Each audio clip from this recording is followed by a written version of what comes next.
It's going to be in Pittsburgh, so that's a ways away from Philly. That's like 2 or 3 hour drive. I would contact Dan at wearechange.org and see if he can get you with some like-minded people who are already burning DVDs and possibly set something up that way. Craigslist is another great way to do it. But the We Are Change guys do such a great job. I would contact them. We got to show how the black bloc comes in, the anarchists, and stages all that false stuff and gets the cops all crazy, and then they attack like a couple thousand of the good protesters, Well, that's how it worked at the WTO in Seattle, and more recently in Canada. There were about 24 protesters, and there was one gentleman who wanted to wear a mask on, and he kept on picking up rocks and being like, come on, let's throw rocks at cops. And they kept going, you're a cop, dude. You're wearing the same exact boots as they are. And, of course, they go and arrest him, and it comes out later he was a cop, and they apologize. They always try to provocateur stuff. That's their M.O. So get with some like-minded cats and don't let the provocateurs win. I appreciate the call. Let's go to Mike in Indiana. Mike, you're on the line. Yes, Mike. Hello, yeah. So I'll let you know the Nintendo Wii is a good tool for actually teaching people about the globe because it's a nice NASA globe that spins around, so you can teach people about the world. And you're the one that sent us those Wiis, right? I haven't set the one up in my office yet, but one of them did get taken home by one of the editors, and he's currently playing it. And you sent me another package today, didn't you? Oh, yeah, actually, at the Linus Pauling, one of the last things he did with vitamin C and L-lysine on reversing heart disease.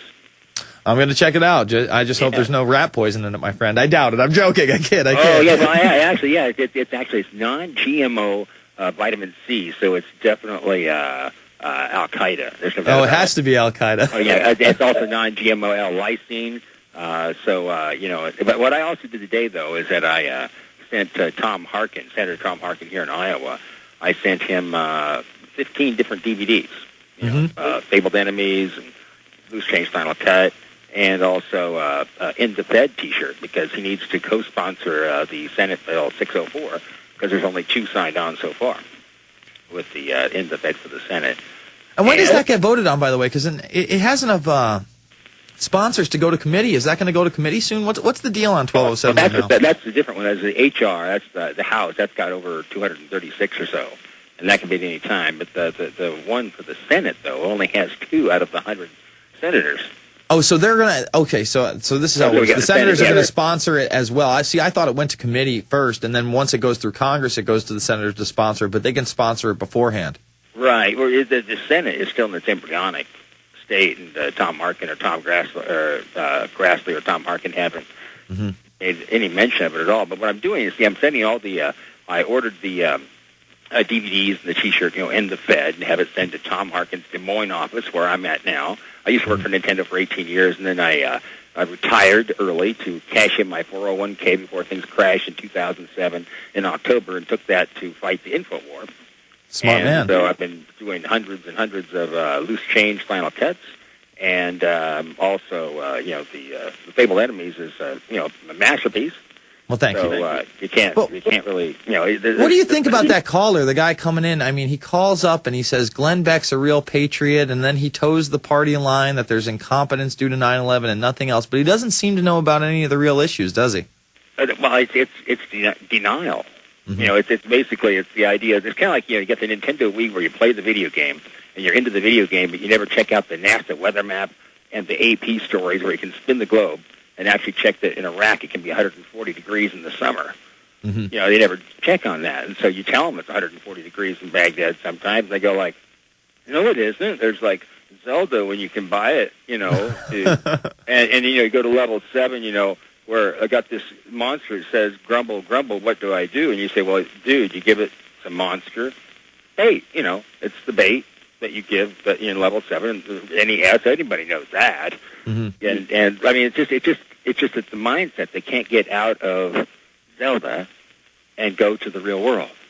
It's true, and they want to be in that baited, false left-right paradigm where they feel comfort that the mainstream media, as bad as it is, there's some of them out there that are really trying to do some good. I mean, I would say the only guy left that's really consistently doing good work in the mainstream media on television every night is Lou Dobbs. I've lost faith in Keith Olbermann with all the Obama worship and him saying that the MIAC report was vindicated after the James Von Braun shooting. That made me throw up in my mouth a little, Mike.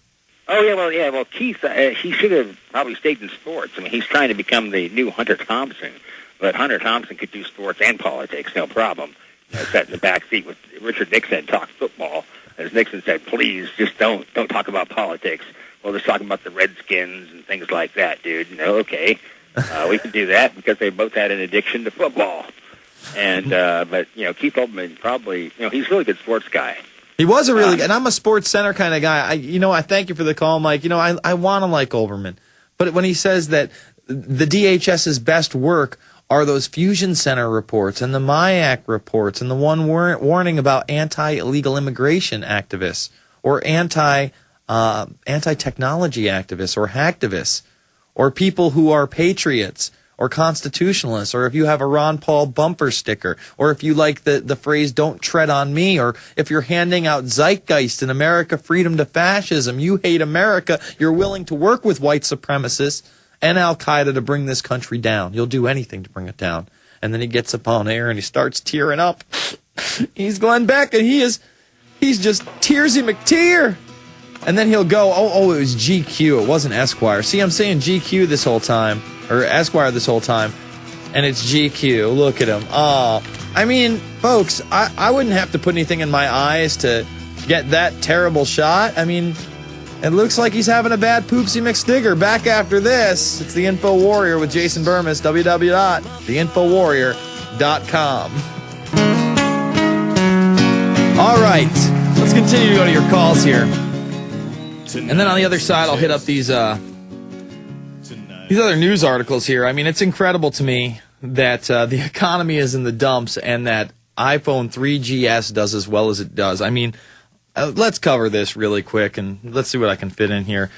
The 3GS debut was only in 8 countries, he said, compared to 21 in last year's 3G launch. Okay, so only a year ago they launched a new iPhone in 21 separate countries.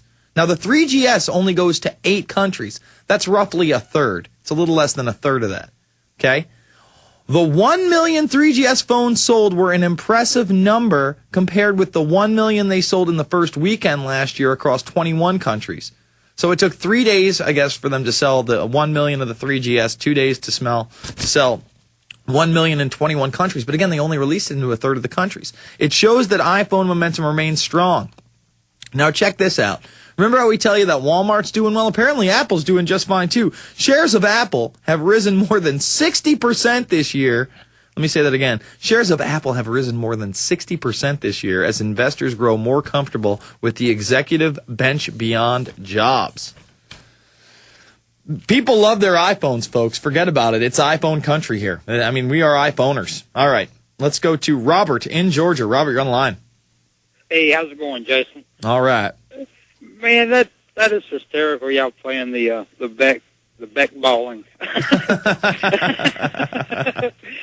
my favorite one is, and when I'd give him a chance, a while back, he had Thomas Woods on, and he had Salente, and he hyped them a little bit, and I was like, yeah, Thomas Woods and Salente seem to know what they're talking about, and I give him a chance, and then my favorite Glenn Beck crying episode is shortly after he went on Fox, I believe, and there's this guy in, I think it's Texas, that's daughter went missing with all that violence that was going on down there, and he was all doing his fake tears and saying, "I'm with Fox News now, and the cavalry's here." And I'm with Fox News now and the cavalry. Yeah, Fox News has done so many great things. Oh, man. You're right, God, Glenn. Yeah. And, oh, man, but the audacity of this guy, even when the Tea Parties were going on, he was doing this co-opting of that, the audacity to sit there talking about rewriting common sense and then saying we should have put out a list of stuff that people shouldn't talk about. Yeah, exactly. That's a great point. Like he again jumps on the Thomas Paine bandwagon, puts out a book called Glenn Beck's Common Sense, and then this Von Braun thing happens. It's okay to question the Federal Reserve, but these 9/11 nuts, they need to go to prison. I mean, it's disgusting, and he's a disgusting person. I mean, he looks like something out of like a vampire character figure. Like, he's so pale, and he really just looks like he's ready to suck the blood out of you at any moment. Yeah, and the hypocrisy. Free speech is good as long as, we approve it first. Yeah, exactly. As long as it's, and that's the speech that needs to be protected, like Jesse Ventura said. I thank you for the call, my man. Let's go to Mike in LA. Wait. I hear the music. I keep forgetting. Why am I off today? It's a Monday. We'll go to Mike in LA on the other side. We'll hit some more news. We'll go to Paul in Wisconsin. We'll hit some more news. We'll go to Scott in Washington. We'll hit some more news. You'll call in. It's 866-582-9933. My board guys will put up bad wipes, and we'll all be happy together. It's the Infowarrior with Jason Bermas, prisonplanet.tv, Infowars.com.